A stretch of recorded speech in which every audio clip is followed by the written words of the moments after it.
السلام عليكم ورحمة الله. أشهد أن لا إله إلا الله وحده لا شريك له وأشهد أن محمدا عبده ورسوله. أما بعد فأعوذ بالله من الشيطان الرجيم. بسم الله الرحمن الرحيم. الحمد لله رب العالمين الرحمن الرحيم مالك يوم الدين. إياك نعبد وإياك نستعين. اهدنا الصراط المستقيم صراط الذين أنعمت عليهم غير المغضوب عليهم ولا الضالين.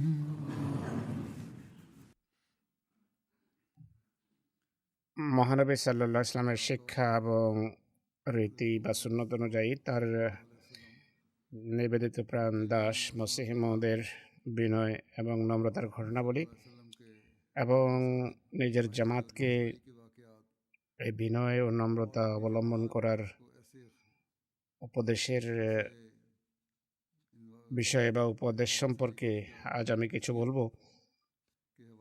তার বিনয়ের উচ্চমান দেখে স্বয়ং আল্লাহ তাআলা তাকে ইলহামের মাধ্যমে এর সনদ দিয়েছেন। 1907 সনের 18 মার্চ তার প্রতি ইলহাম হয় যে তোমার বিনয়াবনত পন্থা তার পছন্দ হয়েছে। হযরত মসিহ মাউদ আলাইহিস সালাতু ওয়াস সালাম এক স্থানে বলেন, এই অধমের কাছে প্রকাশ করা হয়েছে যে এই অধম নিজের দীনতা, নম্রতা, আল্লাহর উপর নির্ভরতা, আত্মত্যাগ এবং নিদর্শনাবলী ও জ্যোতি সমূহের দিক থেকে মসির প্রথম জীবনের এক নমুনা। এবং এই অধমের প্রকৃতি ও মসির প্রকৃতি পরস্পরের সাথে অত্যন্ত সাদৃশ্যপূর্ণ, যেন তা একই রত্নের দুটো টুকরো অথবা একই বৃক্ষের দুটো ফল। এবং ঐক্য এমন পর্যায়ে পৌঁছেছে বা ঐক্যতা এমন পর্যায়ে পৌঁছেছে যে দিব্য দর্শনের পার্থক্য অত্যন্ত সূক্ষ্ম এবং বাহ্যিকভাবে এক সাদৃশ্য রয়েছে। আর তা হলো হযরত ঈসা আলাইহিস সালাম এক পূর্ণাঙ্গ ও মহান নবী, কামেল ও মহান নবী, অর্থাৎ মুসার অনুসারী ও তার ধর্মের সেবক ছিলেন। আর তার ইনজিল তৌরাতের একটি শাখা ছিল। আর এই অধমও সেই মহামহিম নবীর তুচ্ছ খাদেমদের একজন, যিনি রসুলদের নেতা এবং সমগ্র রসুলের মাথার মুকুট বা মাথার তাজ। একবার এক ব্যক্তি হুজুরের কাছে নিবেদন করলো যে হুজুর, হকিকাতুল ওহী লেখার ক্ষেত্রে বা সেই গ্রন্থ যা জীবনের শেষভাগে লেখা হয়েছিল তা লিখতে এবং প্রুফগুলো বারবার পড়তে অনেক পরিশ্রম করেছেন এবং এই কারণে হুজুরের শরীর বারবার অসুস্থ হয়ে পড়ে। এখন হুজুর কিছুদিন বিশ্রাম করুন এবং লেখাপড়ার কাজ পুরোপুরি ছেড়ে দিন। হযরত মসিহ মাউউদ আলাইহিস সালাম উত্তর দেন, আমাদের এই পরিশ্রমই বাকি। সাহাবীদের পরিশ্রমের দিকে তাকালে আমাদের লজ্জা হয় যে কিভাবে তারা আনন্দে আল্লাহ তাআলার পথে নিজেদের মাথা কাটিয়েছেন, মাথা বিলিয়ে দিয়েছেন। এক জায়গায় হযরত মসিহ মাউউদ আলাইহিস সালাতু ওয়াস সালাম বলেন, অল্প বুদ্ধির লোকেরা আপত্তি করে যে আমি আমার মর্যাদা সীমাতীত বাড়িয়ে থাকি, অতিরঞ্জিত করি। অর্থাৎ মসিহ মাউউদ আলাইহিস সালাম নিজের মর্যাদা নাকি বাড়াচ্ছেন। তিনি বলছেন, আমি আল্লাহ তাআলার কসম খেয়ে বলছি যে আমার রুচি ও প্রকৃতিতে এই বিষয়টি নেই যে আমি নিজেকে কোনো প্রশংসার আকাঙ্ক্ষী মনে করব এবং নিজের বরত্বের প্রকাশে খুশি হব। আমি সর্বদা নম্রতা ও অজ্ঞাত জীবনযাপন পছন্দ করেছি, কিন্তু এটি আমার সাধ্যের বাইরে ছিল, যে আল্লাহ তাআলা স্বয়ং আমাকে বাইরে নিয়ে এসেছেন এবং আমার উপর অবতীর্ণতার বাণীতে তিনি আমার প্রশংসা ও শ্রেষ্ঠত্ব প্রকাশ করেছেন। और जिस कदर मेरी तारीफ और बुजुर्गी का इजहार उसने अपने कलाम में जो मुझ पर नाजिल किया गया है, এই সমস্ত প্রশংসা এবং সব শ্রেষ্ঠত্ব প্রকৃতপক্ষে মহানবী সাল্লাল্লাহু আলাইহি সাল্লামেরই। फरमाया कि ये सारी तारीफ और सब बुजुर्गी মুসলিমদেরও তিনি ইসলামের বিনয় এবং সরলতার শিক্ষার বিষয়ে উপদেশ দিতেন। লেখা আছে যে 1903 সনের 22 অক্টোবর হজরত মসিহ মউদ আলাইহিস সালামের কাছে একজন অস্ট্রেলিয়ান মুসলিম আসে, যার নাম ছিল মোহাম্মদ আব্দুল হক।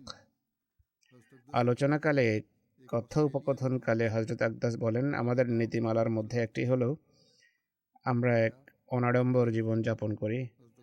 আজকাল ইউরোপ যেসব আনুষ্ঠানিকতাকে বা কৃত্রিমতাকে জীবনের অত্যাবশ্যকীয় বিষয় বানিয়ে রেখেছে, সেসব আনুষ্ঠানিকতা থেকে আমাদের মজলিস পবিত্র।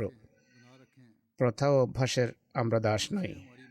আমরা কেবল সেই সীমা পর্যন্ত প্রতিটি অভ্যাসের প্রতি লক্ষ্য রাখি যা বর্জন করলে কোনো কষ্ট হতে পারে বা পাপের আশঙ্কা দেখা দিতে পারে, অর্থাৎ যেন কোনো কষ্ট না পৌঁছায় বা কোনো গুনাহ না হয়। এছাড়া খাওয়া দাওয়া এবং ওঠা বসার ক্ষেত্রে আমরা অনাড়ম্বর এবং সরল জীবনই পছন্দ করি।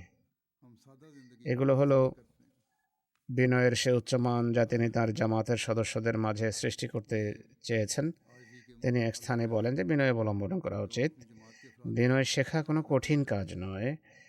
আর এর শেখার কি আছে? মানুষ তো নিজেই দুর্বল এবং অক্ষম, আর সে তো বিনয়ের জন্যই সৃষ্ট।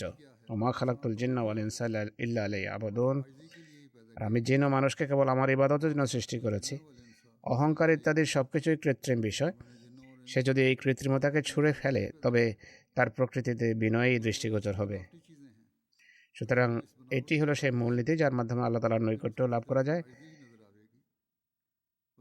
বিনয় অবলম্বনের উপদেশ দিতে গিয়ে এক স্থানে তিনি বলেন, কল্যাণমণ্ডিত তারা যারা নিজেদেরকে সবার চেয়ে দিনহীন ও ক্ষুদ্র মনে করে এবং লাজুকতার সাথে কথা বলে, আর গরিব ও মিসকিনদের সম্মান করে এবং দুর্বলদের সাথে সম্মানজনক আচরণ করে এবং দুষ্টামি ও অহংকারের বশবর্তী হয়ে কখনো ঠাট্টা বিদ্রুপ করে না, নিজেদের সম্মানিত প্রভুকে স্মরণ রাখে আর পৃথিবীতে নম্রতার সাথে চলাফেরা করে।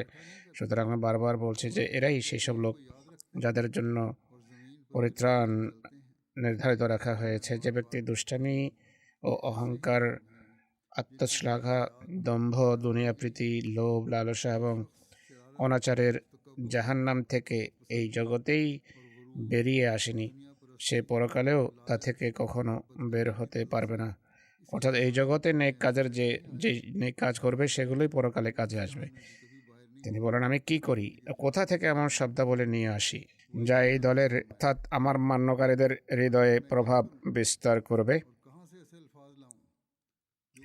আল্লাহ আমাকে এমন ভাষা দাও আর এমন বক্তৃতা আমার হৃদয়ে এলহাম করো যা এদের হৃদয়ে নূর বর্ষণ করে এবং স্বীয় প্রতিষেধক গুণের মাধ্যমে তাদের বিষ দূরীভূত করবে। আমার প্রাণ এই আকাঙ্ক্ষায় বেকুল যে কখনো কি এমন দিন আসবে যেদিন আমি আমার জামাতে অধিক হারে এমন লোকদের দেখব যারা প্রকৃতপক্ষে মিথ্যা বর্জন করেছে এবং নিজেদের খোদার সাথে সত্য অঙ্গীকারে আবদ্ধ হয়েছে যে তারা প্রত্যেক মন্দ থেকে নিজেকে রক্ষা করবে এবং অহংকার থেকে, যা সমস্ত দুষ্টামির মূল, অনেক দূরে সরে যাবে এবং নিজেদের প্রভুকে ভয় করতে থাকবে। কোনো কোনো মানুষের সামনে জায়গা নেয়ার, অর্থাৎ জলসার দিনগুলোতে বা বিশেষ কোনো অনুষ্ঠানে সামনের চেয়ারগুলোতে বসার আকাঙ্ক্ষা থাকে। জলসা ইত্যাদিতে সাধারণত মাঝে মধ্যে গ্রিন এরিয়া বা এমন এলাকা থাকে যেখানে বিশেষভাবে সামনে বসার জন্য বিশেষ আকাঙ্ক্ষা করা হয়। জু খলিফার কাছাকাছি হয়ে তার কথা শোনার জন্য হলেও বিষয়টি ঠিক আছে, কিন্তু মাঝে মধ্যে এর সাথে অহমিকাও যুক্ত হয়ে যায়। এটি হওয়া উচিত নয়। এর কারণে পরবর্তীতে আয়োজকদের জন্য সমস্যা সৃষ্টি হয়। যাই হোক, এমন আকাঙ্ক্ষা পোষণকারীদের প্রতি উপদেশ দিতে গিয়ে তিনি বলেন, মানুষের উচিত যখন সে কোথাও যায় সবচেয়ে নিচু স্থানটি নিজের জন্য নির্বাচন করা, আর সে যদি অন্য কোনো স্থানের যোগ্য হয় তবে আয়োজক স্বয়ং তাকে ডেকে জায়গা দেবেন এবং তার সম্মান করবেন। যদি সামনে বসতে হয়, ঠিক আছে, একটি ব্যবস্থাপনা আছে, নিজাম আছে। তারা বলে আবেদন করুন, আমরা দেখব। যদি আবেদনের বিবেচনা না করা হয়, কোনো বাধ্যবাধকতার কারণে অস্বীকার করে থাকে, তবে কোনো আপত্তি না করেই, অভিযোগ না করে তাদের কথা মেনে নেওয়া উচিত। এছাড়া খোদার ভালোবাসা অর্জনের জন্য বিনয় আবশ্যক। এ সম্পর্কে হযরত মসিহ ইসলাম বলছেন যে কোনো ব্যক্তি খোদার ভালোবাসা অর্জন করতে পারে না যতক্ষণ না তার মাঝে কিছু গুণাবলী সৃষ্টি হয়। প্রথমত, অহংকার চূর্ণ বিচূর্ণ করা। যেভাবে একটি দণ্ডায়মান পাহাড় যা মাথা উঁচু করে দাঁড়িয়ে থাকে তা ধসে পড়ে মাটির সাথে মিশে সমতল হয়ে যায়, অনুরূপভাবে মানুষের উচিত যাবতীয় অহংকার এবং মন্দ চিন্তা ভাবনা দূর করা, দীনতা, নম্রতা এবং বিনয় অবলম্বন করা। দ্বিতীয়ত, পূর্বের যাবতীয় সম্পর্ক ছিন্ন হয়ে যাওয়া, যেমনটি পাহাড় ধসে পড়ে মুতাসাদ্দিয়ান হয়ে যায়। কোরআনে এক জায়গায় আছে মুতাসাদ্দিয়ান, পাহাড় টুকরো টুকরো হয়ে যায়, ইট থেকে ইট আলাদা হয়ে যায়। ঠিক তেমনি তার পূর্বের যেসব সম্পর্ক মলিনতা এবং খোদার অসন্তুষ্টির কারণ, সে সমস্ত সম্পর্ক যেন ছিন্ন হয়ে যায়। এর অর্থ হলো পুরনো সম্পর্ক যার ফলে তোমার মাঝে পাপের জন্ম হচ্ছে, অন্যায় সম্পর্ক ছেড়ে দাও। এর অর্থ এই নয় যে সবার সাথে আত্মীয়ের সাথে সম্পর্ক ছিন্ন করবে। আর উদ্দেশ্য হলো পণ্যের প্রতি আকর্ষণ সৃষ্টি হয়। এখন তার মোলাকাত, বন্ধুত্ব, শত্রুতা যেন শুধু আল্লাহর খাতিরে হয়। যে কাজেই করো আল্লাহর সন্তুষ্টি অর্জনের জন্য করবে। পুনরায় তিনি বলছেন, আল্লাহর বিরুদ্ধে যেসব পাপ হয় সেগুলো থেকে বাঁচার জন্য এই দোয়া রয়েছে যে ইয়াকা না'বুদু ওয়া ইয়াকা নাস্তাঈন, অর্থাৎ আমরা তোমারই ইবাদত করি আর তোমার কাছে সাহায্য চাই। যারা নিজেদের প্রভুর কাছে বিনয়ের সাথে দোয়ায় লেগে থাকে যে হয়তো কোনো বিনয় খোদা পছন্দ করবেন, আল্লাহ তাআলা স্বয়ং তাদের সাহায্যকারী হয়ে যান। এই প্রেক্ষাপটে তিনি একটি কাহিনী বর্ণনা করেন যে এক ব্যক্তি খুবই বিনয়ী, দোয়াগো ইবাদতকারী ছিলেন, আবেদ ছিলেন। তিনি দোয়া করেন, হে আল্লাহ, আমাকে পাপ থেকে মুক্তি দাও। অনেক দোয়া করার পর সে ভাবলো যে সবচেয়ে পরম বিনয় প্রকাশের পন্থা কি, উপায় কি, কীভাবে বিনয় প্রকাশ করা যায়। চিন্তা করে তিনি নিজেই বলছেন যে আমি বুঝতে পারলাম যে কুকুরের চেয়ে বেশি হীন আর কেউ নেই। তখন সে বুজুর্গ কুকুরের আওয়াজে কান্নাকাটি আরম্ভ করে। কোনো ব্যক্তি ভাবলো যে মসজিদে কুকুর প্রবেশ করেছে, কোথাও এমন না হয় যে আমার প্লেট নোংরা করে দেয়। এসে সে দেখলো যে সেখানে কোনো কুকুর নেই। আর সে সেই আবেদ এবং ইবাদতকারীকে জিজ্ঞেস করে যে এখানে কুকুর কাঁদছিল, কুকুরের আওয়াজ পাচ্ছিলাম। সেই ইবাদতকারী বলেন, আবেদ বলেন যে আমি কুকুর। সে ব্যক্তি জিজ্ঞেস করে, এইভাবে কেন কাঁদছেন আপনি? বুজুর্গ বলেন যে আল্লাহ তাআলা বিনয় পছন্দ করেন, এই কারণে ভাবলাম যে এইভাবে আমার বিনয় হয়তো খোদা তাআলা মঞ্জুর করবে। এটি তার ব্যক্তিগত ভাবনা ছিল, সেই অনুসারে তিনি কাজ করেছেন। উদ্দেশ্য হলো সবচেয়ে ক্ষুদ্র নগণ্য হয়ে যেন আল্লাহ তাআলার নৈকট্য অর্জন করতে পারি। এই প্রসঙ্গে তিনি এক জায়গায় বলেন, মানুষ যে কিনা এক দুর্বল ও অক্ষম সৃষ্টি, সে নিজের কর্মদোষে নিজেকে অনেক বড় মনে করা আরম্ভ করে। এটি তার কর্মদোষেই বটে, যার ফলে বড়ত্বের বা অহমিকা বা অহংকার সৃষ্টি হয়। অহংকার ও দম্ভ তার মাঝে এসে যায়। আল্লাহর পথে যতক্ষণ না মানুষ নিজেকে সবার চেয়ে ক্ষুদ্র মনে করবে, ততক্ষণ সে মুক্তি পেতে পারে না। তার হাতে বয়াতকারীদের বিনয়ের সর্বোচ্চ মান অর্জনের উপদেশ দিয়ে তিনি বলেন, এই যে বয়াত, এর প্রকৃত অর্থ হলো নিজেকে বিক্রি করে দেয়া। এর কল্যাণ ও কার্যকারিতা সেই শর্তের সাথে যুক্ত যেমন একটি বীজ মাটিতে বপন করা হয়। জমিতে যখন বীজ রোপণ করা হয় তখন তার প্রাথমিক অবস্থা এমন হয় যেন তা কৃষকের হাত ছাড়া হয়ে গেছে এবং এর কোনো খবর থাকে না যে এখন এটি কোথায়, কী অবস্থায় থাকবে। জানা নেই এখন এর কী অবস্থা হবে। কিন্তু সেই বীজ যখন বেড়ে ওঠার শক্তি অর্জন করে তখন খোদা তাআলার ফজলে সেই কৃষকের চেষ্টায় তা উপরে উঠে আসে, তা অঙ্কুরিত হয়, এর কুড়ি বের হয়, এক দানা থেকে হাজার দানায় পরিণত হয়। অনুরূপভাবে বয়াতকারী মানুষকে সর্বপ্রথম নম্রতা বিনয় অবলম্বন করতে হয় এবং নিজের অহমিকা এবং প্রবৃত্তি থেকে পৃথক হতে হয়, তখনই সে বৃদ্ধি বা বিকাশের যোগ্য হয়ে ওঠে। কিন্তু যে ব্যক্তি বয়াতের সাথে সাথে নিজ অবাধ্য প্রবৃত্তিও বজায় রাখে, সে কখনো কল্যাণ লাভ করতে পারে না। বিনয় ছাড়া তো বয়াতের কোনো লাভ নেই। তোমরা যে পরিমাণ কোমলতা নম্রতা অবলম্বন করবে, যে পরিমাণ নম্রতা বিনয় প্রদর্শন করবে, আল্লাহ তাআলা তোমাদের প্রতি ততই আনন্দিত এবং খুশি হবেন। তিনি আরো বলেন, যে ব্যক্তি বিনয়ের সাথে খোদা তাআলার সন্তুষ্টি কামনা করে, খোদা তাআলা তার প্রতি সন্তুষ্ট হন। এরপর বিনয় প্রসঙ্গে, অর্থাৎ বিনয় প্রদর্শন করলে কী লাভ হয় আর অহংকার মানুষকে কোথায় নিয়ে যায়, এ বিষয়টি বর্ণনা করতে গিয়ে তিনি বলেন, সর্বপ্রথম আদমও পাপ করেছিলেন এবং শয়তানও পাপ করেছিল, কিন্তু আদমের মাঝে অহংকার ছিল না, তাই খোদা তাআলার সমীপে নিজ পাপ স্বীকার করেছেন এবং তার পাপ ক্ষমা করে দেওয়া হয়েছে। এর মাধ্যমেই মানুষের জন্য তওবার পাশাপাশি পাপ ক্ষমার আশা রয়েছে বলে প্রকাশ পায়। আল্লাহ তাআলা যখন আদমের পাপ ক্ষমা করেছেন, তখন মানুষও যদি বিনয় প্রদর্শন করে, তওবা করে, তবে তার আশা রাখা উচিত যে আল্লাহ তাআলা তাকে ক্ষমা করবেন। কিন্তু শয়তান অহংকার করেছিল এবং সে অভিশপ্ত হয়েছে, তার উপর আল্লাহর লানত পড়েছে। যে বিষয়টি মানুষের মাঝে নেই তা হলো অহংকার। অহংকারী ব্যক্তি, অহংকার যে মানুষের মাঝে নেই বা থাকা উচিত, তো শয়তানের মাঝে অহংকার আছে। তো অহংকারী ব্যক্তি অযথা নিজের জন্য সেই জিনিসের দাবি করতে প্রস্তুত হয়ে যায় বা সেই জিনিসের দাবি করা আরম্ভ করে দেয়।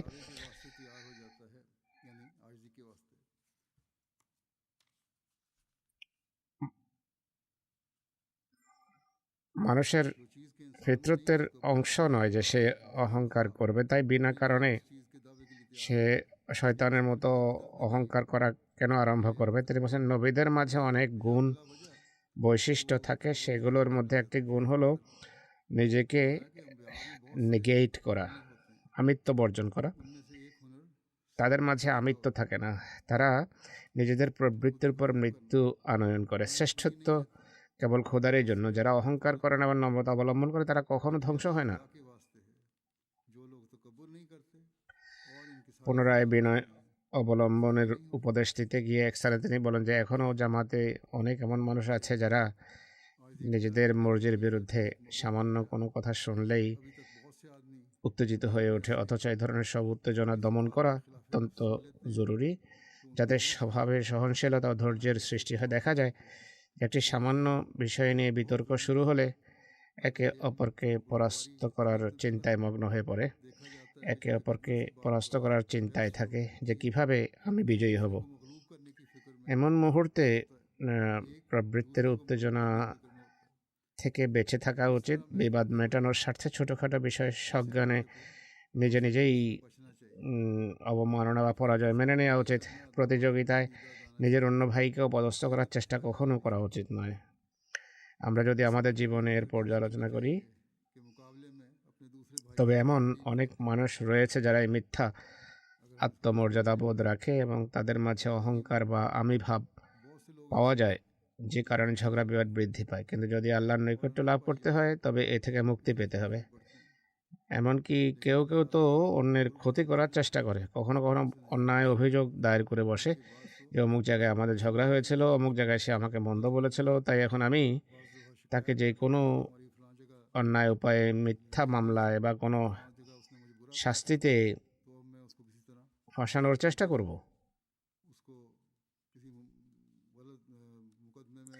এক স্থানে বিনয় অবলম্বনকারীদের মৃত্যুর পরের দৃষ্টান্ত দিতে গিয়ে তিনি বলেন, মৃত্যু তো সকলের জন্য অবধারিত, একদিন এই পৃথিবী ছেড়ে যেতেই হবে। শেষমেশ কোনো না কোনো দিন সকলের সাথেই এমনটি হতে যাচ্ছে। কিন্তু যারা দিনহীনভাবে বিনয়ের সাথে মৃত্যুবরণ করে, তাদের অভ্যর্থনা জানানোর জন্য যেন বেহেশত স্বয়ং এগিয়ে আসে। যেমন ঈসা আলাইহিস সালাম লাজের সম্পর্কে বর্ণনা করেছেন। লাজার কে ছিল? এই ঘটনাটি আসলে ইঞ্জিলে লেখা আছে। লুকের অধ্যায়ে এক ধনবান ব্যক্তি ছিল যে বেগুনি রঙের এবং মিহি পোশাক পরত, রং বেরঙের নরম এবং মোলায়েম কাপড় পরিধান করত, প্রতিদিন আনন্দ উল্লাস করত, অত্যন্ত শান শৌকতের মাঝে জীবন কাটাতো। ইঞ্জিলে এটি ঘটনা লিপিবদ্ধ আছে। আর লাজার নামক এক দরিদ্র এবং লাজার নামে এক গরিব লোক ছিল যার সারা শরীরে দুরারোগ্য ক্ষত ছিল, ফোড়া ও ফুসকুড়ি বের হয়েছিল, চর্মরোগ ছিল। তাকে সেই ধনীর দরজায় ফেলে রাখা হতো। সেই ধনী ব্যক্তির দরজায় বসে থাকতো। তার আকাঙ্ক্ষা ছিল যে ধনীর টেবিল থেকে বেঁচে যাওয়ার টুকরো দিয়ে সে নিজের পেট ভরাবে। কুকুর পর্যন্ত এসে তার ক্ষতস্থান চাটতো। বেচারা এত দুর্বল ছিল যে কুকুরগুলোকে তাড়াতে পারতো না। অবশেষে বাইবেলে লেখা আছে সে লোকটি মারা গেল এবং ফেরেশতারা তাকে নিয়ে ইব্রাহিমের কোলে পৌঁছে দিল। আর ধনবান ব্যক্তিও মারা গেল এবং তাকে দাফন করা হলো। সে আত্মিক জগতে আযাবে লিপ্ত থাকা অবস্থায় নিজের চোখ খুলে তাকালো বাইবেল অনুসারে।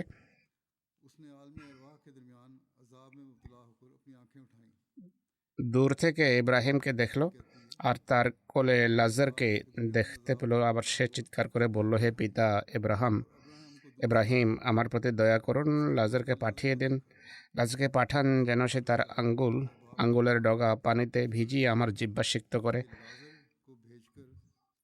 আমাকে এই আযাব থেকে মুক্তি দিন, যেন সে নিজের আঙ্গুল ভিজিয়ে অন্ততপক্ষে পানি আমার জিহ্বায় রাখে, কেননা আমি আগুনে ছটফট করছি। ইব্রাহিম বললেন, বৎস, স্মরণ করো, তুমি তোমার ইহজীবনে নিজের ভালো জিনিসগুলো পেয়ে গেছো।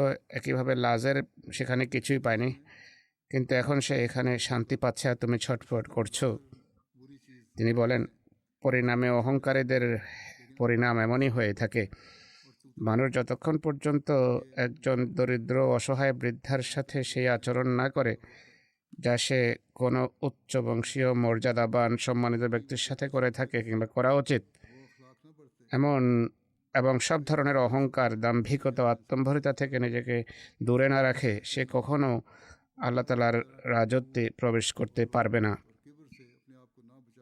এরপর তিনি বলেন, অহংকারী ব্যক্তি আল্লাহর সিংহাসনে বসতে চায়, সুতরাং এই জঘন্য স্বভাব থেকে সর্বদা আল্লাহর আশ্রয় চাও। আল্লাহ তাআলার সমস্ত প্রতিশ্রুতি তোমাদের অনুকূলে থাকলেও তবুও তোমরা বিনয় অবলম্বন করো। প্রতিশ্রুতি থাকা সত্ত্বেও বিনয় প্রদর্শন করো, কেননা বিনয় অবলম্বনকারীরা আল্লাহ তাআলার প্রিয় পাত্র হয়ে থাকে। এরপর বিনয় ও নম্রতার প্রসঙ্গে একটি ঘটনা বর্ণনা করতে গিয়ে তিনি বলেন, বিনয় এবং নম্রতার দীনতা চমৎকার বিষয়। যে ব্যক্তি মুখাপেক্ষী হওয়া সত্ত্বেও অহংকার করে, সে কখনো নিজের উদ্দেশ্য সাধন করতে পারে না। তার উচিত বিনয় অবলম্বন করা। বলা হয়ে থাকে যে হাকিম জালিনুস এক বাদশার দরবারে নিয়োজিত ছিলেন। বাদশার অভ্যাস ছিল যে তিনি এমন সব বাজে জিনিস খেতেন যা দেখে জালিনুসের দৃঢ় বিশ্বাস ছিল যে বাদশার কুষ্ঠরোগ হবে। সেগুলো ছিল ভুল এবং অস্বাস্থ্যকর ধরনের খাবার। আজকালও শোরগোল উঠেছে জাঙ্ক ফুড খাবে না। যাই হোক, সে যুগে জালিনুসের পূর্ণ বিশ্বাস ছিল যে এই জিনিসগুলো তাকে অসুস্থ করে তুলবে এবং কুষ্ঠরোগ পর্যন্ত বিষয় গড়াবে। তিনি সর্বদা বাদশাকে বারণ করতেন, কিন্তু বাদশাহ তা থেকে বিরত হতেন না। অতিষ্ঠ হয়ে জালিনুস সেখান থেকে পালিয়ে যান, নিজ মাতৃভূমিতে চলে যান। তিনি বাদশার দরবার ছেড়ে চলে যান। কিছুকাল পর বাদশার শরীরে কুষ্ঠরোগের লক্ষণ প্রকাশ পায়। অবশেষে সে জালিনুসের কথাই পূর্ণ হলো, কুষ্ঠরোগ হলো। তখন বাদশাহ নিজের ভুল বুঝতে পারলেন এবং বিনয় অবলম্বন করলেন। নিজের ছেলেকে সিংহাসনে বসালেন এবং নিজে ফকিরের বেশ ধারণ করে সেখান থেকে বেরিয়ে জালিনুসের কাছে পৌঁছালেন। জালিনুস তাকে চিনতে পারলেন এবং বাদশার নম্রতা তখন তার পছন্দ হলো, অর্থাৎ তার বিনয় ভালো লাগলো যে তিনি নিজের ভুল বুঝতে পেরেছেন, আমার কাছে এসে গেছেন। এরপর পূর্ণ মনোযোগ দিয়ে তিনি চিকিৎসা করলেন। তিনি বলেন, পূর্ণ মনোযোগের সাথে তার চিকিৎসা মগ্ন হলেন। আল্লাহ তাআলা তাকে সুস্থতা এবং নিরাময় দান করলেন।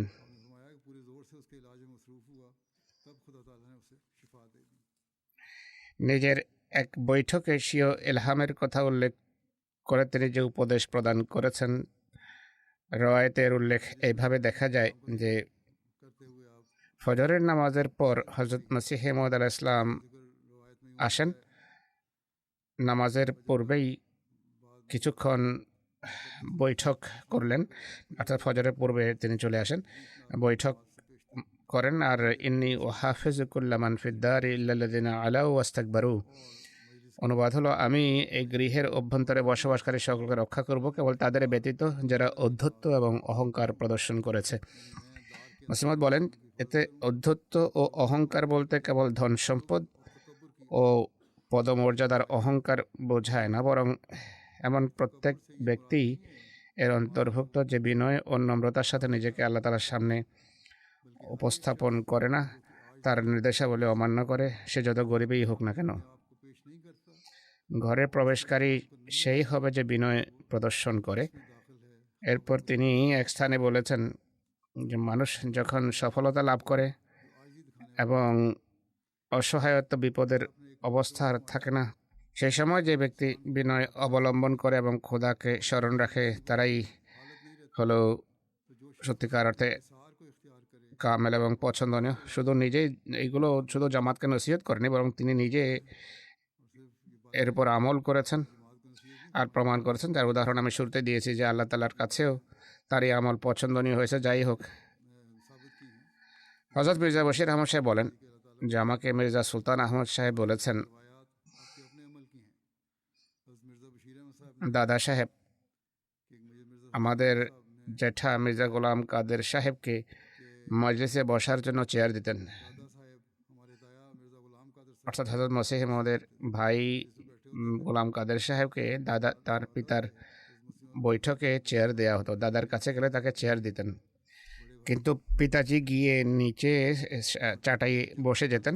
মসিহ ইসলাম যখনই বৈঠকে যেতেন, নিচে সাধারণ মানুষের মাঝে চাটাই বসে দাদা সাহেব কখনো তাকে উপরে বসতে বললে আমার পিতা বলতেন যে আমি এখানেই ভালো আছি। কখনো তার উঁচু স্থানে বা চেয়ারে বসার বাসনা হয়নি, সাধারণ মানুষের মাঝে তিনি বসে থাকতেন। যেমনটি পূর্বে উপদেশ দিয়েছেন যে গৃহকর্তাই নিজে থেকে বসিয়ে দেবেন, তিনি নিজে সারা জীবন এর উপর আমল করেছেন। একইভাবে মির্জা বশির আহমদ সাহেব আরেকটি রওয়ায়াত উপস্থাপন করেন যে আমাকে কাজী আমির হোসেন সাহেব বলেছেন, একবার আমরা হযরত সাহেবকে জিজ্ঞেস করলাম যে হুজুর, হাদিসে আছে যে সব নবী ছাগল চড়িয়েছেন, হুজুরও কি কখনো চড়িয়েছেন? তিনি বলেন, হ্যাঁ, আমি একবার বাইরে খেতে যাই, সেখানে এক ব্যক্তি ছাগল চড়াচ্ছিল। সে বলল, আমি একটু কাজে যাচ্ছি, আপনি আমার ছাগলগুলো খেয়াল রাখবেন। কিন্তু সে গিয়ে আসার কথা ভুলেই গেল। সন্ধ্যার সময় ফিরে আসলো, আর তার আসা পর্যন্ত আমাকে তার ছাগলগুলো চড়াতে হয়েছিল। সারাদিন তিনি তার ছাগল চড়াতে থাকলেন, অথচ তিনি সেই এলাকার এক সম্ভ্রান্ত ধনাঢ্য ব্যক্তির সন্তান ছিলেন। একজন রইসের ছেলে ছিলেন, কিন্তু তিনি এটিকে লজ্জাজনক মনে করেননি। সন্ধ্যা পর্যন্ত সেই লোকটির যে তার প্রজা বা কাজ করা লোক ছিল, কাজের লোক ছিল, তার ছাগল তিনি চড়াতে থাকেন। একইভাবে তার নিজ বিনয়ের কথা উল্লেখ করতে গিয়ে আল ফজল দপ্তরের কর্মী হযরত খাজা আব্দুর রহমান সাহেব বর্ণনা করেন, আমি হযরত মসিহ মাউদের দরজায় প্রহরীর কাজ করেছি, দারওয়ানের কাজ করেছি। আমি তার ঘরের বাইরে নিরাপত্তার জন্য বসে থাকতাম, আসা যাওয়ার লোকদের বার্তা পৌঁছে দিতাম বা সংবাদ জানাতাম, কিংবা কোনো জরুরি কাজ থাকলে তা করতাম। যাই হোক, তিনি বলেন আমি তার দরজার বাইরে দারওয়ান ছিলাম আর ঘরের ভেতরেও যেতাম। আমি হুজুরকে আগে জি ব্যতীত অন্য কোনো শব্দ বলতে শুনিনি। যখনই হযরত সাহেব আমার সাথে কথা বলতেন, সর্বদাই জি বলে সম্বোধন করে কথা বলতেন। যখনই কথা বলতেন, অবশ্যই জি শব্দ বলতেন। আমি তার মাঝে কখনো অহংকার বা দাম্ভিকতা দেখিনি। অহংকার ও দাম্ভিকতা নয়, বরং সর্বদা নম্রতার সাথে কথা বলতেন। চেহারায় সর্বদা প্রফুল্লতা বিরাজমান থাকত। কখনো তাকে ভ্রুকুটি করতে বা কপালে তার ভাঁজ পড়তে দেখিনি। আমি কখনো শুনিনি যে হযরত সাহেব কাউকে ওবে বা তুই বলে সম্বোধন করেছেন। তুই শব্দ বা ওবে শব্দ ব্যবহার করতেন না, সর্বদা সম্মানের সাথে আচরণ করতেন। হজরত মির্জা বশির আহমদ সাহেব লিখছেন, ডক্টর মীর মোহাম্মদ ইসমাইল সাহেব আমাকে বলেছেন, হজরত মসিহ মউদ আলাইসাল্লাম ঘরের কোনো কাজ করতে কখনো সংকোচ বা লজ্জা বোধ করতেন না। তিনি নিজেই চারপাই খাট বিছিয়ে নিতেন, মেঝে পরিষ্কার করতেন, মপ করতেন, ঝাড়ু দিতেন, বিছানা গুছিয়ে নিতেন। কখনো হঠাৎ বৃষ্টি নেমে আসলে ছোট বাচ্চারা তো চারপাইতে ঘুমাতেই থাকতো। হুজুর নিজে একদিক থেকে তাদের চার খাট ধরতেন, অন্যদিকে অন্য কেউ ধরতো, আর সেগুলোকে টেনে ভেতরে বারান্দায় নিয়ে আসেন। আজকাল তো এসি, ফ্যান ইত্যাদি ব্যবহার হয়, সে যুগে মানুষ গরমের দিনে বাইরেই ঘুমাতো, আর রাতে ঝড় বৃষ্টি এলে চারপাইগুলো উঠিয়ে ভেতরে বারান্দায় আনা হতো। মসিহ ইসলাম এই কাজ করতেন, সাহায্য করতেন। এমন পরিস্থিতিতে বা সকালবেলা যদি কোনো ব্যক্তি বাচ্চাদের ঝাঁকুনি দিয়ে জাগাতে চাইতো, হুজুর বারণ করতেন, বলতেন যে এইভাবে হঠাৎ ঝাঁকুনি দিলে আবার চিৎকার করলে বাচ্চারা ভয় পেয়ে যায়, ক্ষীণ কণ্ঠে তাদেরকে জাগানো উচিত।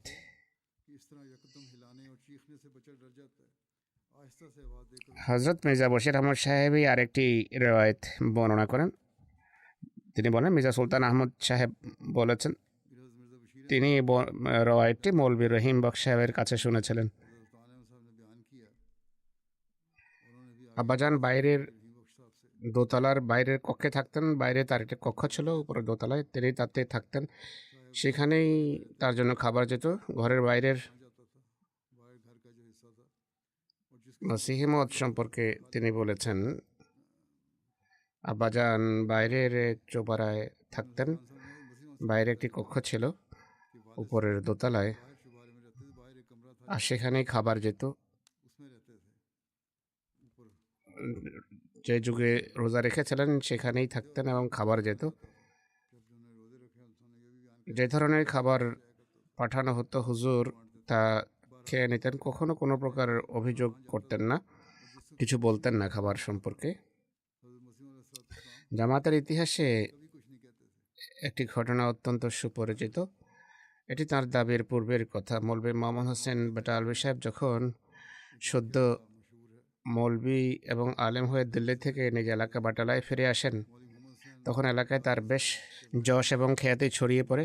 সে সময় বিভিন্ন মশালা বা বিষয়ের উপর মুকাল্লেদ, যারা কোনো না কোনো ফিকার ইমামের অনুসারী হন, তাদেরকে মুকাল্লেদ বলা হয়। তাদের মাঝে এবং গায়ের মুকাল্লেদদের মাঝে, গায়ের মুকাল্লেদ হলো যারা কোনো ফিকার ইমামের অনুসরণ করে না, যেমন আহলে হাদিসরা, তাদের মাঝে জ্ঞানগত বিতর্ক হওয়া আরম্ভ হয়। বাট আর অধিবাসীরা তার এই যশ এবং খ্যাতি যখন দেখলো, তখন তাদের দৃষ্টি হযরত মসিহ মউদের উপর পড়লো যে তাকে বাটালভির মোকাবেলায় দাঁড় করানো উচিত। আর এই লোকদের দৃঢ় বিশ্বাস ছিল যে একমাত্র তিনিই এই যুবক মৌলভী মোহাম্মদ হোসেন বাটালভির মুখ বন্ধ করতে পারেন। হজরত মসিহ ইসলামকে অনেক কষ্টে বিতর্কের জন্য রাজি করানো হয়। তিনি প্রথমে প্রস্তুত হচ্ছিলেন না। যাই হোক, তাকে পিড়াপিড়ি করে আনা হলো, তাকে বিতর্কের জন্য নিয়ে আসা হয়। উভয় পক্ষের সমর্থকদের এক বিশাল সংখ্যক মানুষ সেখানে সমবেত হয়।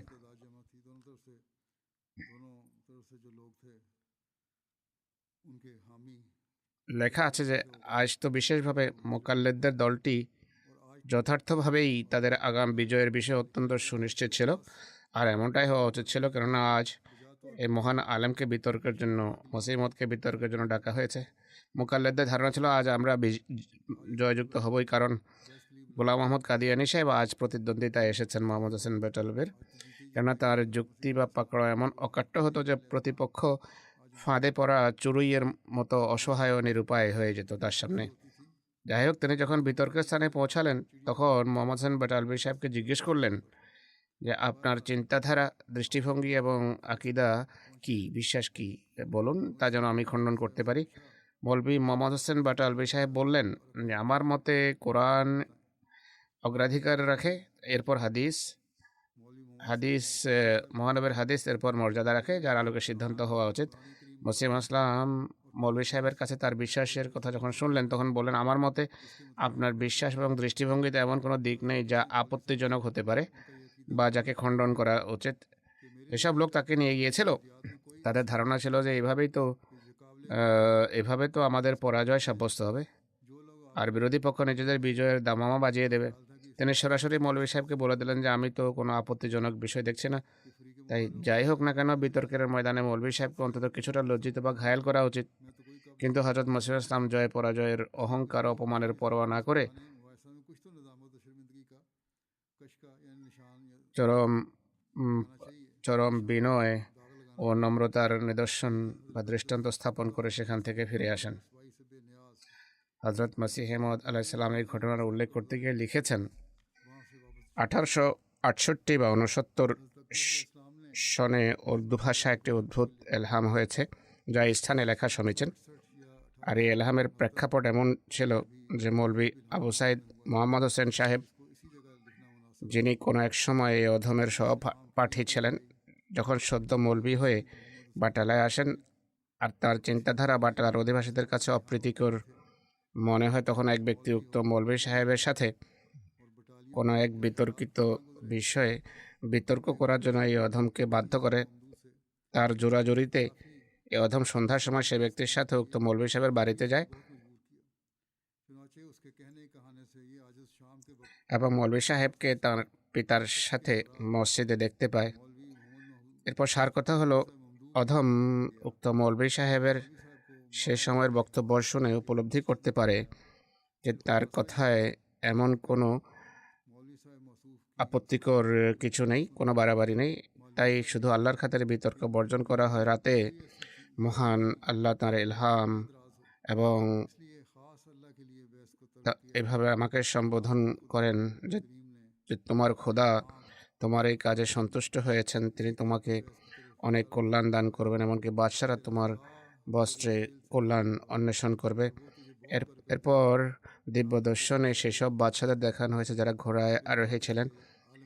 যেহেতু সম্পূর্ণভাবে আল্লাহ এবং তার রসুলের খাতিরে বিনয় ও নম্রতা অবলম্বন করা হয়েছিল, তাই সেই পরম দাতা চাননি যে একে কোনো পুরস্কার ব্যতীত ছেড়ে দেবেন।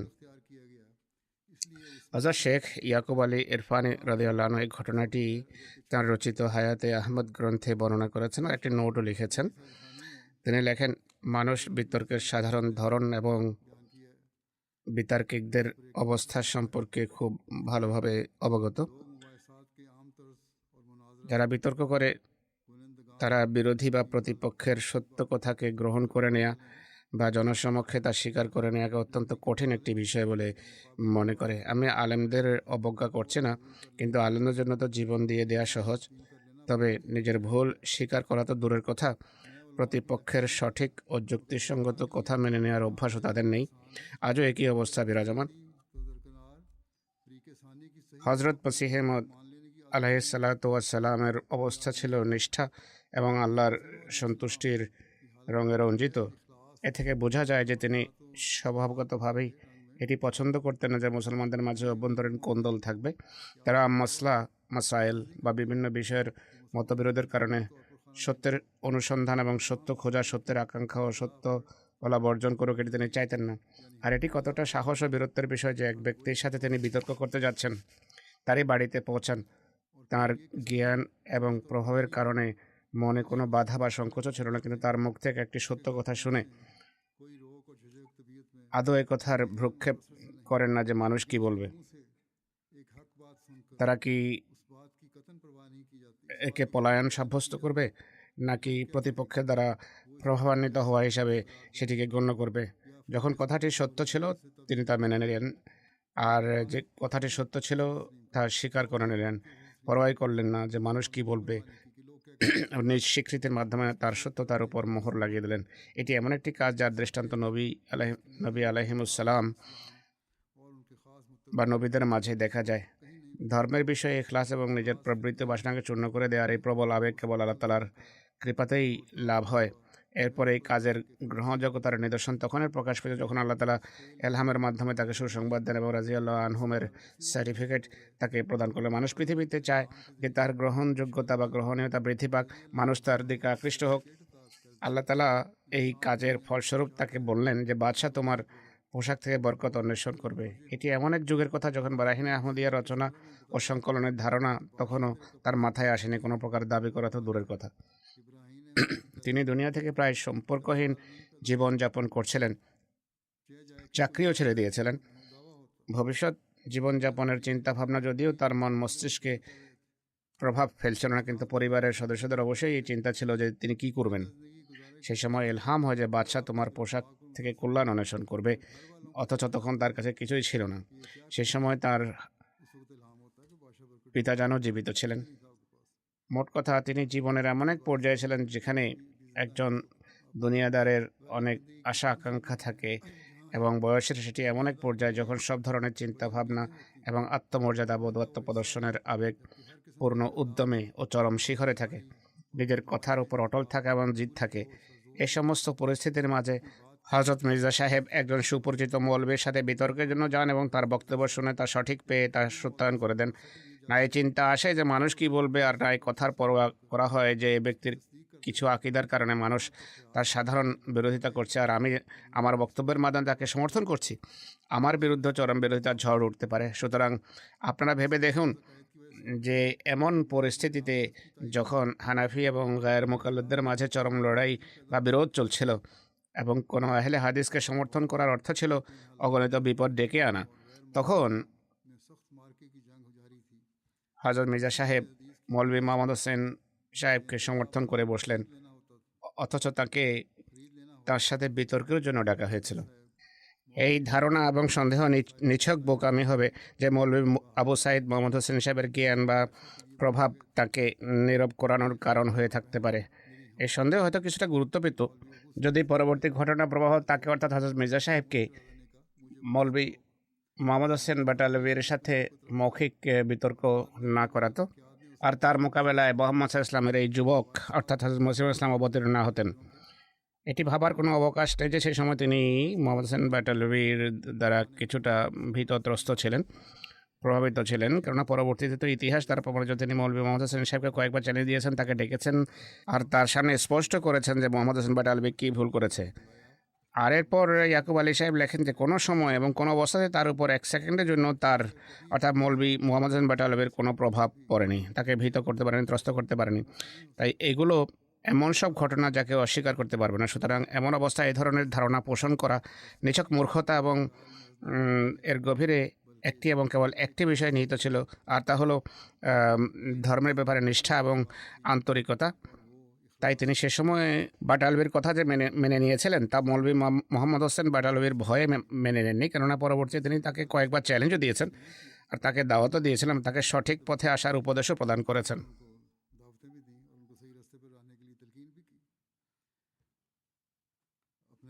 মৌলভী মোহাম্মদ হোসেন বাটালভিকে তিনি এক পত্রে সত্য তার কাছে পৌঁছিয়েছেন, তাবলীগ করেছেন, কিন্তু আল্লাহ তাআলার পক্ষ থেকে আদিষ্ট বা নিযুক্ত হওয়ার সুউচ্চ মর্যাদায় অধিষ্ঠিত হওয়া সত্ত্বেও তিনি নিজের সম্পর্কে চূড়ান্ত পর্যায়ের বিনয় নম্রতা প্রকাশ করেছেন। তিনি লেখেন, শ্রদ্ধেয় সম্মানীয় ভ্রাতা মৌলভী সাহেব সাল্লাল্লাহু তাআলা, আপনার কৃপাপত্র পেয়েছি, আপনার পত্র আমি পেয়েছি। অধমের জন্য বড়ই কঠিন বিষয় হলো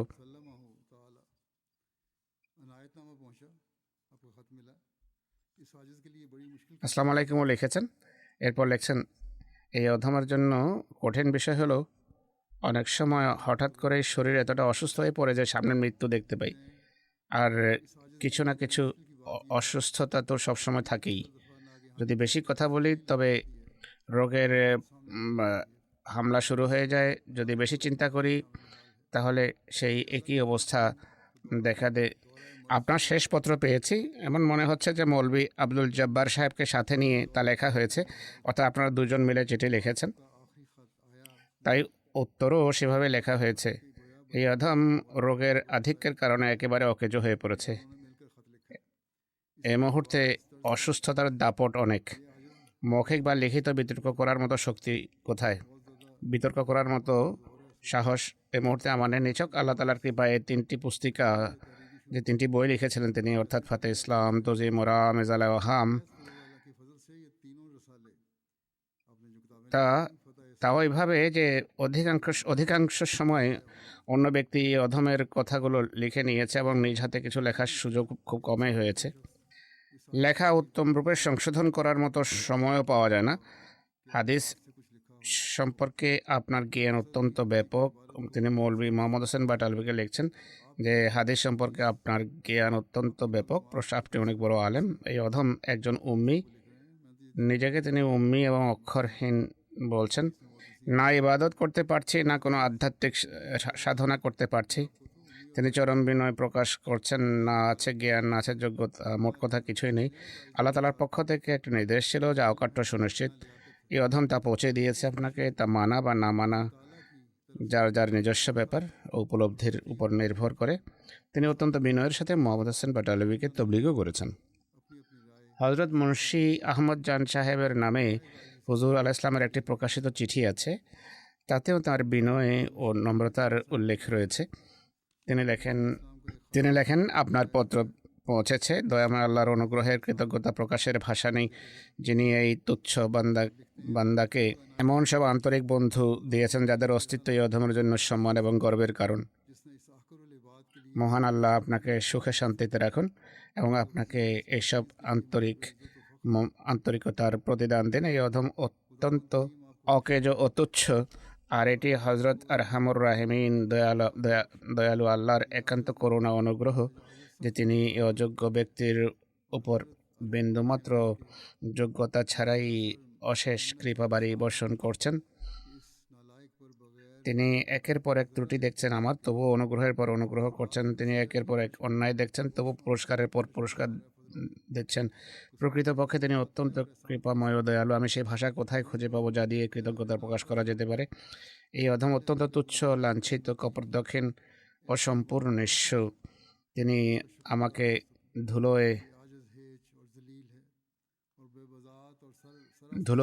পেয়েছেন এবং আমাকে তুলে নিয়েছেন। আল্লাহ তাআলা আমাকে মাটিতে পেয়েছেন এবং তুলে নিয়েছেন। আমাকে সম্পূর্ণ অযোগ্য দেখেছেন এবং আমার দোষ ত্রুটি ঢেকে রেখেছেন। আমার দুর্বলতা দেখে তিনি নিজেই আমাকে শক্তি দিয়েছেন। আমার অজ্ঞতা দেখে তিনি আমাকে জ্ঞান শিখিয়েছেন। আমার কাছে যে জ্ঞান আছে সবই আল্লাহ তাআলার প্রদত্ত। আল্লাহ দেয়া তিনি আমার অবস্থার উপর এমন সব অনুগ্রহ করেছেন যে আমি গুণে শেষ করতে পারবো না। আর তার অনুগ্রহের একটি নিদর্শন এটিও যে আপনার মতো পুণ্যবান ভাইদের হৃদয়ে এই অধমের প্রতি ভালোবাসা সঞ্চার করেছেন। সুতরাং এটি তার অনুগ্রহের সাথে সম্পর্কিত যে তিনি এই ভালোবাসাকে বৃদ্ধি করবেন। তিনি তাদের সকলের উপর কৃপা করবেন যাদেরকে এই মালায় তিনি গ্রথিত করেছেন, যারা এখন আমার জামাতের সাথে সম্পৃক্ত হয়েছেন। আল্লাহ তাআলা তাকে বা আপনাকে উন্নতি দান করবেন। হযরত শেখ ইয়াকুব আলী ইরফানি রাদিয়াল্লাহু আনহু এই চিঠিটি প্রকাশ করতে গিয়ে তার একটি নোটে লিখেছেন, এই পত্র থেকে স্পষ্টভাবে প্রতীয়মান হয় যে হযরত মসীহ মাউদ আলাইহিস সালাতু ওয়াস সালামের হৃদয়ে আল্লাহর প্রতি ভালোবাসা এবং তার মহত্বের অসীম প্রভাব বিরাজমান এবং তার বিনয়, নম্রতা, দীনতার পূর্ণাঙ্গ রূপ এতে স্পষ্ট। এই সমস্ত অনুগ্রহ পুরস্কারের প্রতি কৃতজ্ঞতার প্রেরণা এবং চেতনাই তার ভেতর থেকে কথা বলছে। হযরত মসীহ মাউদ আলাইহিস সালাতু ওয়াস সালাম যখন মসিল হওয়ার দাবি করেছেন, তখন মৌলভী মোহাম্মদ হোসেন বাটালবি তীব্র বিরোধিতা শুরু করে।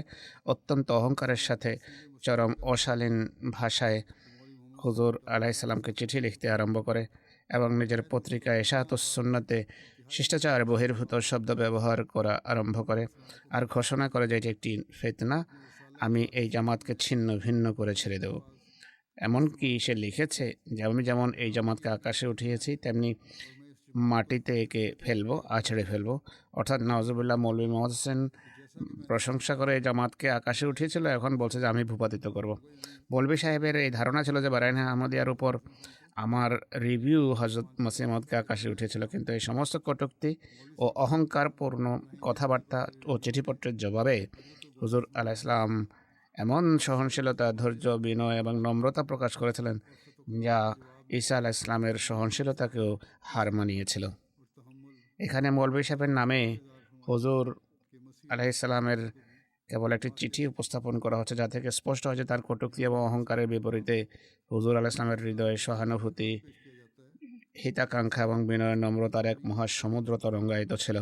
তিনি লিখছেন মৌলভী মোহাম্মদ হোসেন বাটালবিকে যে আপনার কৃপাপত্র পেয়েছি, আপনার চিঠি পেয়েছি। যদিও দয়াময় আল্লাহ খুব ভালো করে জানেন যে অধম তার পক্ষ থেকে আদিষ্ট, আর এমন সব বিষয়ে যেখানে সাধারণ মানুষের মাঝে ফিতনা সৃষ্টির আশঙ্কা রয়েছে, যতক্ষণ পর্যন্ত পরিপূর্ণ, চূড়ান্ত এবং নিশ্চিতভাবে আমার কাছে প্রকাশ করা না হয় ততক্ষণ কখনোই তা মুখে আনি না। তবে এর মাঝে নিশ্চয়ই দয়াময় আল্লাহর কোনো প্রজ্ঞা নিহিত থাকবে। মসির অবতরণের এই বিষয়ে, যার সাথে ইসলামের মূল ও নির্যাস অর্থাৎ ইসলামের প্রকৃত সত্তা ও মজ্জার কোনো সম্পর্ক নেই, আর একজন মুসলমানের কাছে এর প্রকৃত সত্য উন্মোচিত হয়েছে, যার উপর ভ্রাতৃত্বের খাতিরে সুধারণা পোষণ করা উচিত ছিল, মান্যবরকে এর বিরুদ্ধে লেখার জন্য প্ররোচিত করা হয়েছে। প্রথম বিষয়টি ছিল যে আমি বলেছি ঈসা ইসলাম ইন্তেকাল করেছেন। মুসলমান হিসেবে আপনাদের উচিত ছিল আমাকে সমর্থন করা, কিন্তু আপনারা বিরোধিতাপূর্ণ কথাবার্তা শুরু করে দিয়েছেন। তিনি তাকে লেখেন, মান্যবরের মাঝে বিরোধিতাপূর্ণ লেখার জন্য প্ররোচনা বা প্রেরণা সৃষ্টি হয়েছে। আর আমি জানি যে এতে আপনার নিয়ত ভালোই হবে। আর যদিও আপনার তাড়াহুড়োর বিষয়ে আমার অভিযোগ থাকতে পারে যে আপনি তাড়াহুড়া দেখাচ্ছেন, তড়িঘড়ি করে কিছু শব্দ ব্যবহার করছেন, এবং আমি তা সামনাসামনি বা আপনার অবর্তমানেও বর্ণনা করি না কেন, তবে আপনার নিয়তের ব্যাপারে আমার সুধারণা রয়েছে। তারপরও আমি আপনার সম্পর্কে সুধারণাই পোষণ করি, এবং আপনাকে বর্তমান যুগের অধিকাংশ আলেমদের চেয়ে বরং আপনি যদি অসন্তুষ্ট না হন, তবে আল্লাহর পথে প্রচেষ্টার কিছু কাজের প্রেক্ষিতে আপনাকে মৌলভী নজির হোসেন সাহেবের চেয়ে উত্তম মনে করি। আর আমি যদিও আপনার কাছে এসব কথার অভিযোগ করি, তবুও আপনার অন্তরের পবিত্রতার কারণে আপনার প্রতি আমার ভালোবাসা রয়েছে। মানুষ যদি আমাকে চিনতে না পারে, তবে আমি এটাই বুঝবো যে আমার ভাগ্যলিপিতে এমনই নির্ধারিত ছিল। জয় পরাজয়ের সাথে আমার কোনো সম্পর্ক নেই, বরং বন্দেগী এবং নির্দেশ পালনের সাথে আমার উদ্দেশ্য, নির্দেশ পালনের সাথেই আমার সম্পর্ক। আমি বিজয়ী হলাম কি পরাজিত হলাম তা নিয়ে মাথা ব্যথা নেই। আল্লাহ তাআলা আমাকে নির্দেশ দিয়েছেন যে এটি করো, আর তার সেই আনুগত্যেই আমি এটি করছি, আর আমি এই দাবি করছি। আমি জানি যে এই বিরোধিতার মাঝেও নিয়ত ভালো হবে, তবে আমার মতে এটি অধিক শ্রেয় যে আপনি প্রথমে আমার সাথে কথাবার্তা বলে বা আমার বইগুলো, অর্থাৎ আমার পুস্তিকা ফতে ইসলাম, তজিম হরাম এবং এজালা আহমের ওপর দৃষ্টি বুলিয়ে তারপর কিছু লিখুন।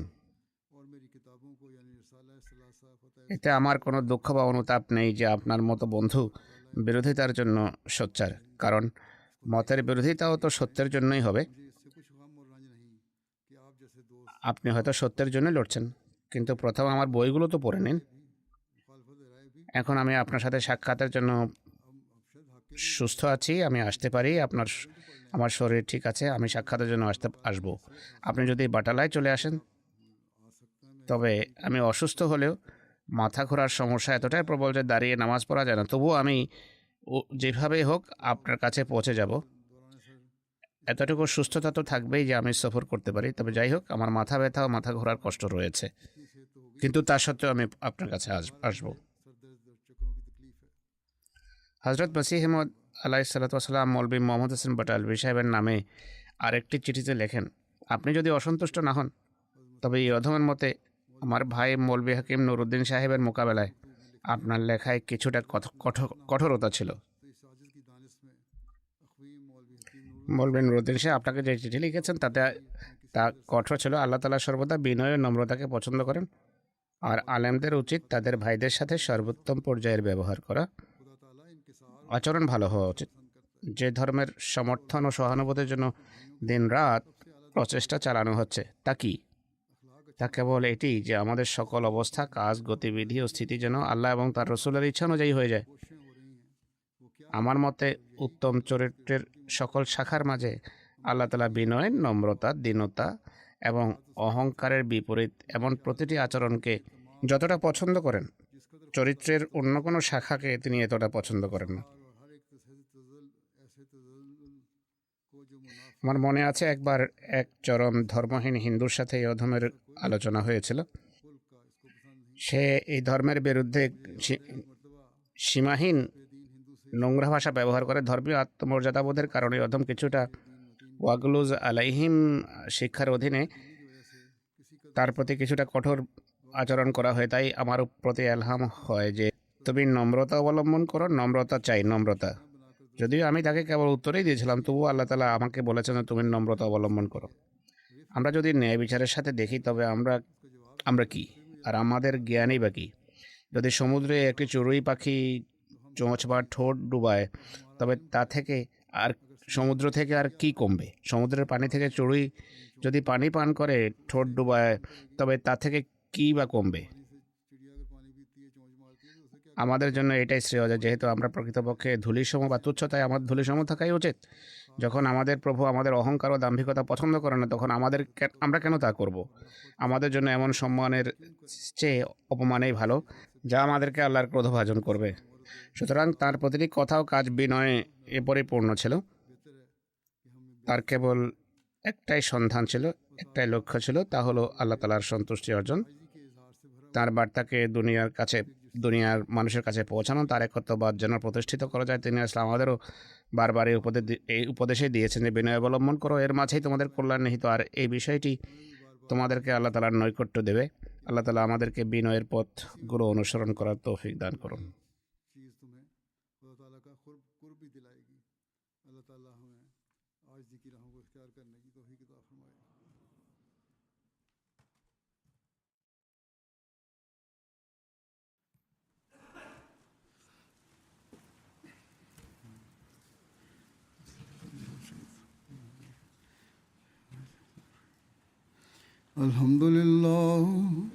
الحمد لله نحمده ونستعينه ونستغفره ونؤمن به ونتوكل عليه ونعوذ بالله من شرور أنفسنا ومن سيئات أعمالنا من يهده الله فلا مضل له ومن يضلل فلا هادي له ونشهد أن لا إله إلا الله ونشهد أن محمدا عبده ورسوله عباد الله رحمكم الله إن الله يأمر بالعدل والإحسان وإيتاء ذي القربى وينهى عن الفحشاء